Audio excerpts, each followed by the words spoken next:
Cage Minds, Micah Frankel. Right now we're going to welcome in UFC flyweight, bantamweight fighter, Jordan Espinosa. Maybe you can clarify that for me, actually. Yeah, thanks, Micah. Yeah, this upcoming fight is going to be at bantamweight, but yeah, I'm still UFC flyweight.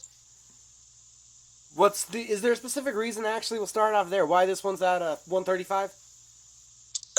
So when I initially got the call for this fight, they actually offered it to me at for the May 30th card, so this upcoming weekend. And I was actually gonna fight Tyson Nam, and that was gonna be at 125. And I said yes. And then like 2 hours later, he said no. And then they offered me Mark De La Rosa on May 30th as well. But they said that they wanted it at 135 because it was such short notice.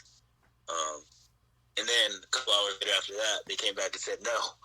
And then 2 days later, they came back and said yes, but still at 135. And then they moved it up 2 more weeks to June 13th. So my guess is that it's just a little bit of not enough time to make 125, which I'm honestly totally okay with. So going to be facing Mark De La Rosa on June 13th. Originally, you were going to be fighting in Kazakhstan. Was it June 13th or was it June 15th? It's June 13th. Okay, so that was the original fight. How far did you get into the process of even preparing? Because that fight had got announced really far out. Did you even start camp or start preparation for Kazakhstan? No, not really. I was training and stuff, but I kind of assumed that Kazakhstan wasn't going to happen because of the COVID stuff. But my manager and the UFC and stuff kept telling me that to be ready around the same date, because even though it's not in Kazakhstan, you're still probably going to get a fight. They're trying to book the guys that were already contracted to fight and stuff. So I was still training and I was still getting ready for a fight. I didn't know who I was going to fight, but I was just trying to be ready by June 13th. Is Mark De La Rosa someone that you had predicted that you would cross paths with? Oh, definitely. In fact, my UFC debut what was supposed to be my UFC debut back in November 2018 on the Denver card. I think that was the 25th anniversary card. That's who I was scheduled to fight. And 10 days before the fight, I messed up my knee, and I had to pull out. Joey Sanchez took my spot instead. But I basically went through a whole camp preparing for Mark. So, yeah, I figured we'd run that back at some point. And I'm sure he'd like to get that back too. So. Now, you're the first fighter I've got to talk to since everything has started that now is actually getting able and ready to prepare for a fight. How nice has that felt? Nice, man. It honestly hasn't been crazy, too crazy or too different from me throughout this stuff. The first couple weeks was a little bit weird to get used to because I wasn't really doing anything, and I was just chilling and playing video games and hanging out, but not training and just eating whatever the hell I wanted. And then as June 13th got closer, and they kept telling me that I was still probably going to fight. I was like, I need to get off my ass. I need to do something. So I started having one-on-ones with my strength conditioning coach 3 times a week. And then I started training with my roommates at the house. We have a gym there. And so ever since then, so for the past 6 weeks, I've been getting training in. And it hasn't been bad at all. Be honest, a house full of fighters, all on lockdown with nothing to do. How long did it take you guys to go stir crazy? Well, I don't know about all them, but so for the most of the time during this lockdown, I've been staying with my girlfriend because she lives by herself. But I'm sure that's why they started we all started getting together and having these practices because they were like, we're professional athletes, we can't just be sitting on our asses all day. And so yeah, for me, my limit was 2 weeks of being a piece of shit, and then I was like, all right, I can't do this. For them, I'm not sure. But yeah, 2 weeks for me, and I was like, this is weird. and I want to be ready just in case anything happens. So those 2 weeks, would you consider that almost you were in like post-fight mode? That was almost like after you had fought? Yeah, I was a piece of shit. I literally wasn't doing anything. I was sitting on my ass, eating whatever I wanted, drinking whatever I wanted. I was not working out. It was hilarious. I weighed about 160. How much were you enjoying taking advantage of the video game time, though? Oh man, I always have time for. I always make time for my video game life, even when I'm like heavy into training. That's kind of my like escape. Even though like training is also my escape, video games I always make time for that stuff. So it was nice to get extra time in. Now, you'd already mentioned it. You'd already had a camp for Mark before you got injured. Does that make it easier to take this matchup on short notice, something that you've already prepared for? Yeah, no. I was honestly prepared to fight kind of anyone they offered me. But it does make it a little bit easier as I'm familiar with him. I know his style. I know what he's going to bring to the table. I've went through a camp game plan for him once before. But that was also over a year and a half ago, so I think we're both probably a little bit different fighters from then. You've obviously had the 2 fights not turn out the way you want. How motivating, or what has been the end result factor of how those have affected you? Yeah, it sucks. Like both of those fights, I think combined haven't even been like 5 minutes. So honestly, it feels like I haven't really fought or haven't really competed in the past year, and that's frustrating because it's not like I've just been sitting on my ass. I have been training. I have been working on different things, and I've been working hard in the gym. So the losses so much aren't as frustrating to me as like what I've been able to show. That's more frustrating. I haven't been able to show anything because my last 2 fights have been so short. But on the plus side of that, like if anyone were to watch my last 2 fights, they probably just assume that I'm terrible and I suck ass. So if that's what everyone thinks I bring to the table, that's kind of good for me, because then they'll be in for a rude awakening when I fight in a couple weeks. Is it hard to keep that positivity about the situation? For me? Yeah. No, it's not. I'm a very, people that know me, I'm a very positive person. I don't dwell on things, including negative stuff in my life. I recognize that it's all a part of the journey. It's all a part of a process, and whether things go good or bad, I try to take it in stride, learn from it, and move on. I find it funny that I hear there's a UFC Kazakhstan, and your name is the first name I hear mentioned on the card, and the only other person I know that's ever fought in Kazakhstan, Kevin Croom, your good friend, also who used to train at Latrell Yi. It struck me as too hilarious for coincidence. No, it was complete coincidence, but yeah, it is hilarious because whenever I think of Kazakhstan, that's the first thing I think of too. When he fought there, and his fight out there was crazy. Like, I don't know if you've ever seen the video, but like he cuts the guy. Their corner calls like timeout. The ref jumps on Kevin, pulls him off the guy. They wrap the guy's head, and then they restart the fight, and then Kevin ends up TKOing him. And like the Kazakhstan fans are going crazy. It was nuts. But yeah, that was just it's hilarious. But I welcomed it. It was going to be against a newcomer, and it's funny because as soon as I got my fight, I probably have over 500 DMs and comments and stuff on my Instagram, all from people in Kazakhstan saying how I'm gonna get destroyed and how I'm gonna lose. Some of them were even nice, and they're like, "We welcome you to Kazakhstan, best wishes and stuff." So it's hilarious. I still wish I would have been able to go out there though, because that would have been my first international fight. So how shocking or surprising was that to you, that international interaction immediately as the fight was announced? It took me by surprise, but like I thought it was hilarious because it was almost instant. I announced the fight, and then a couple other media outlets started announcing it, and then there was just a bombardment of broken English and everyone telling me I'm gonna lose and how Zalgas, that's the guy's name, Zalgas was gonna destroy me. It was hilarious. It didn't bother me at all. I thought it was all entertaining. And I believe you've had all of your fights here in the United States, right? That is correct. So was that a disappointing factor that you weren't able to make that global debut? A little bit. I'm not like I wasn't.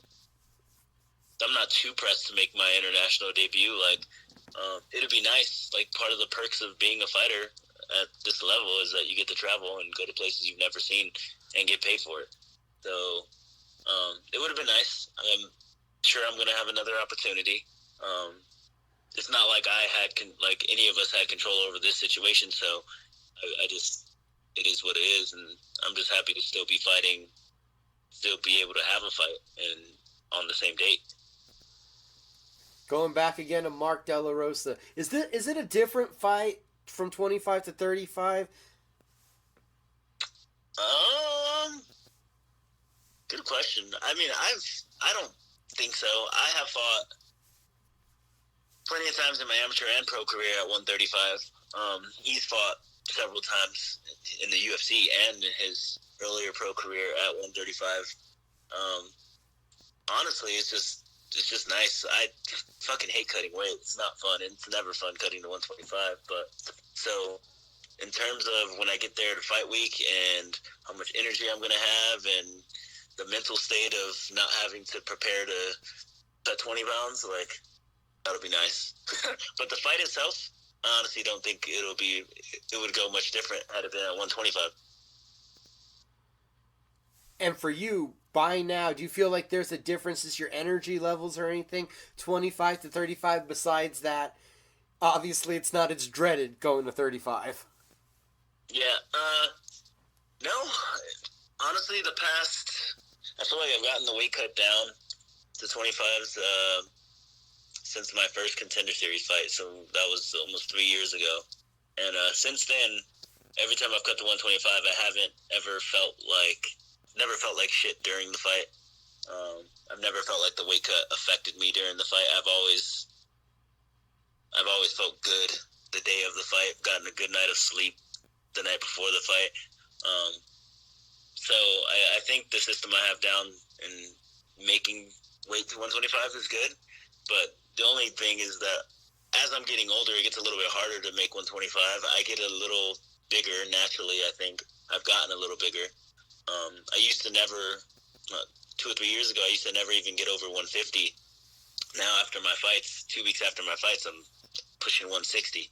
So the discipline in between fights is a little bit better. I have to make sure I'm still dieting and working out and not taking off as much time and not eating out so much or eating like shit so much. So other than that, though, it's when it's grind time and it's time to fight, I haven't had any problems making 125. We had talked about you had that little bit of time of being lazy when the pandemic first started. Do you remember the last time before that when you had just taken 2 weeks off? So 2 weeks. Yeah, so 2 weeks. I took 2 weeks off right after my last fight, only because it was in Raleigh, North Carolina, and that's where my sister lives currently. And so I spent a week out there, and then I got back and had a week off from training.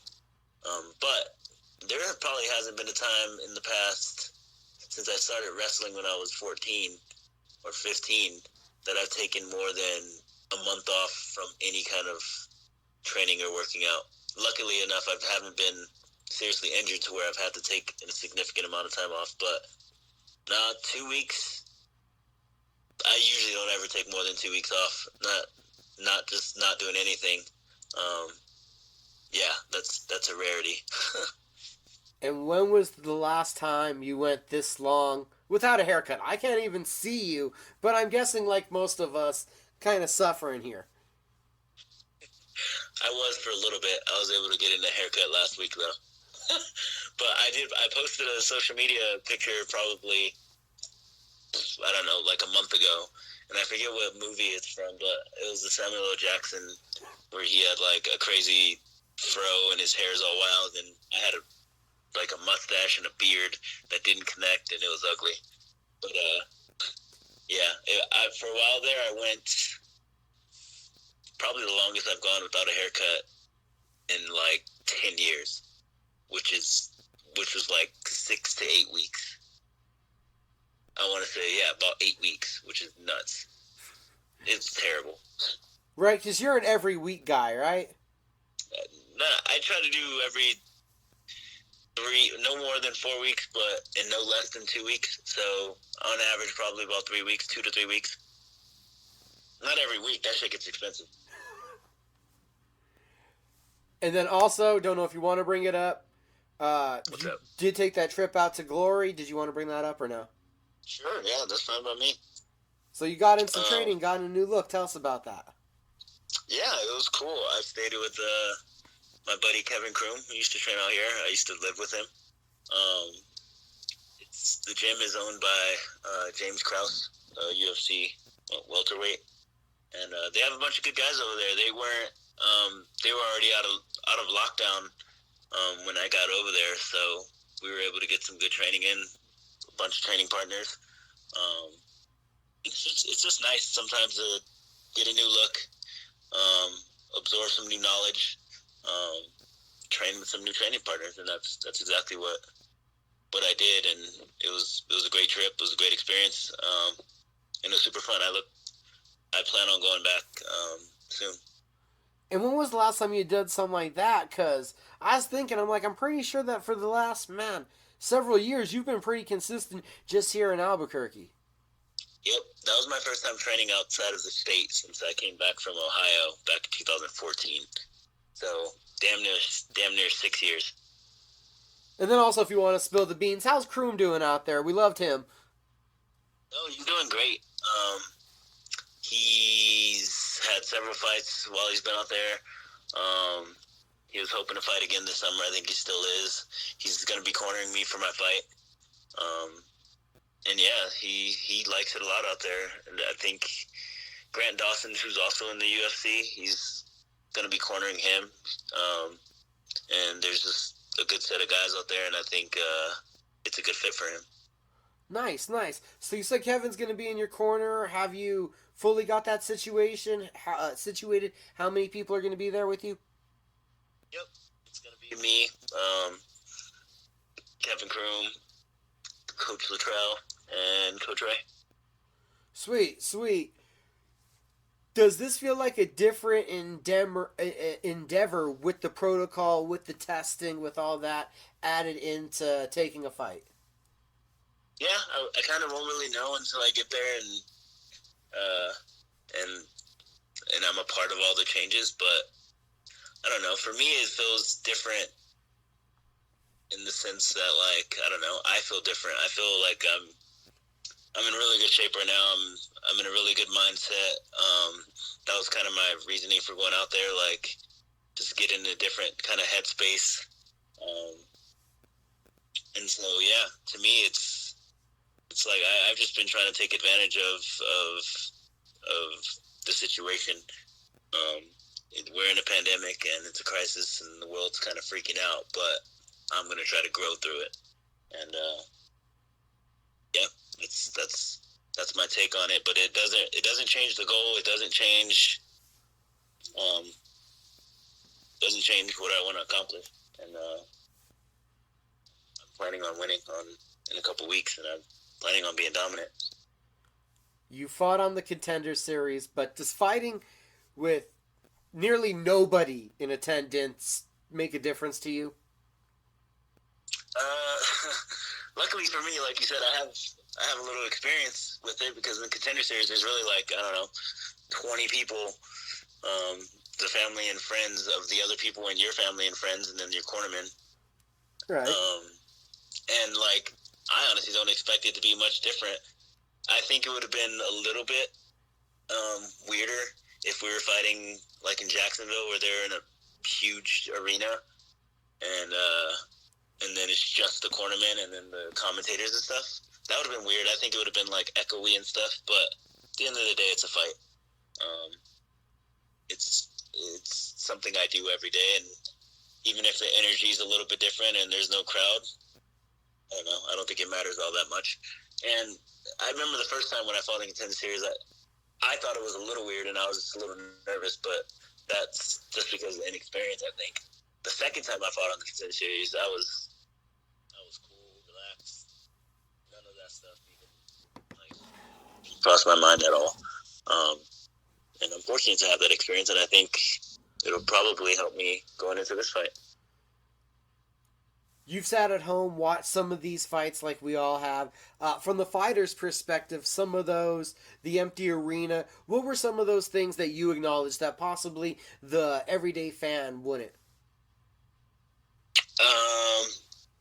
Probably like you can hear every strike. First off, you can hear pretty damn clearly the commentating. And I was thinking this from a fighter's perspective, like while being in there, like the fighters can probably hear the commentators talking shit or like saying whatever, and that's interesting.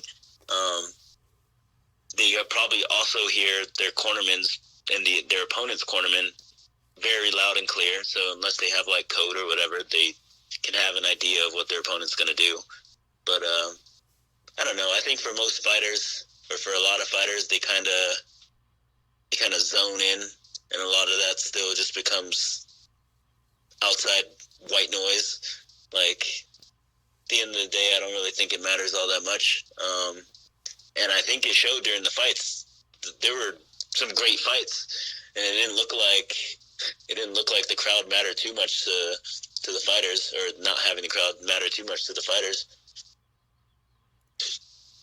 It looked like to me, when we saw the Brazil event, that one looked like there was almost an adrenaline jump without the crowd, but then it almost seemed to adjust in Jacksonville. The kind of people knew what to expect a little more, and that first one was awkward. Did you get that same feeling? I didn't, honestly. I didn't think it was too bad in Brazil. I think it kind of depends on the particular fighter and what kind of fighter they are. Like, I know there's fighters that like feed off the crowd and they like that. And I know other fighters, they like get real nervous or they freak out or whatever. So depending on the fighters, I think it could have gone either way, but I didn't get that sense watching either of the cards, the ones in Brazil or any of the ones in Jacksonville.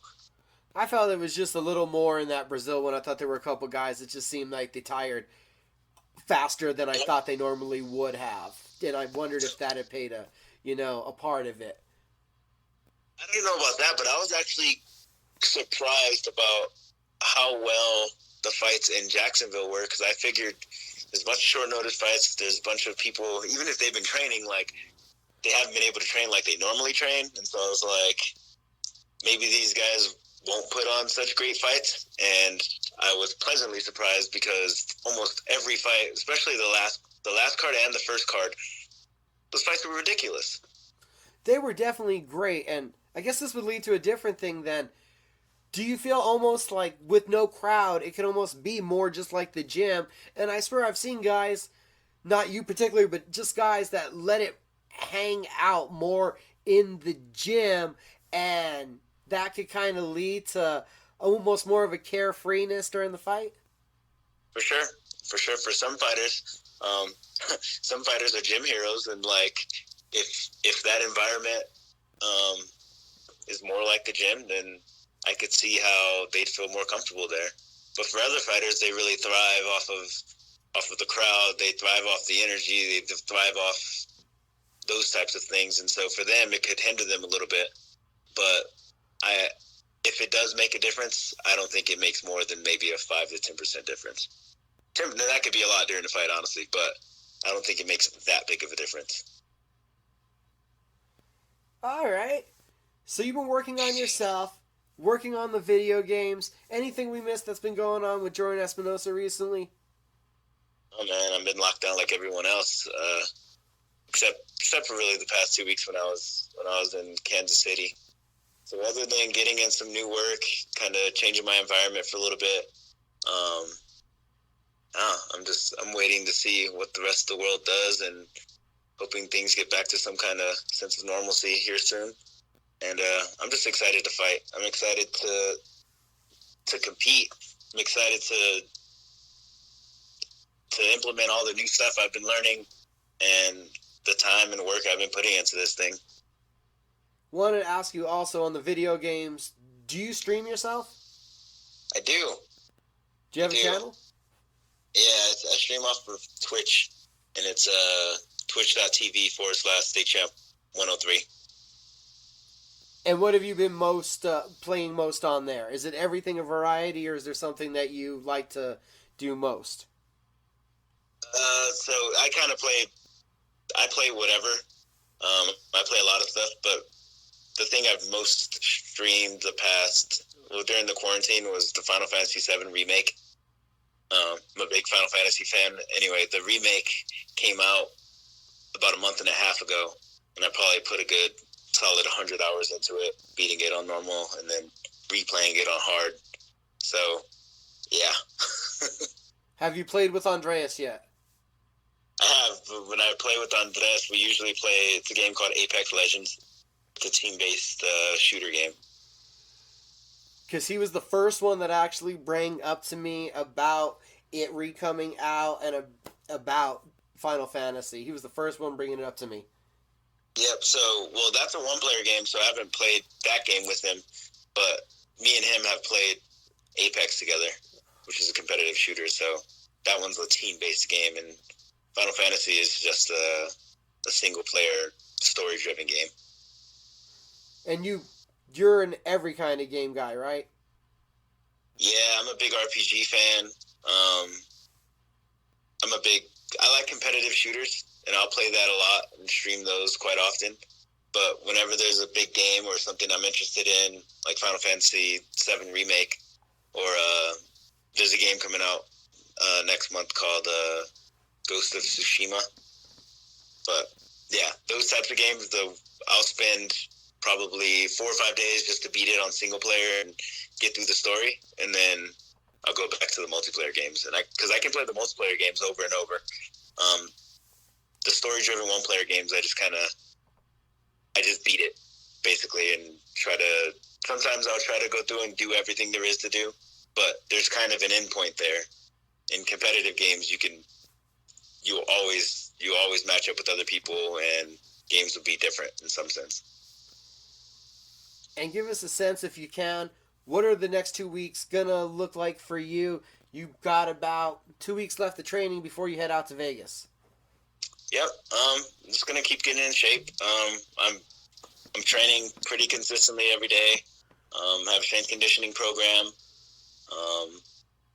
I don't have to be incredibly.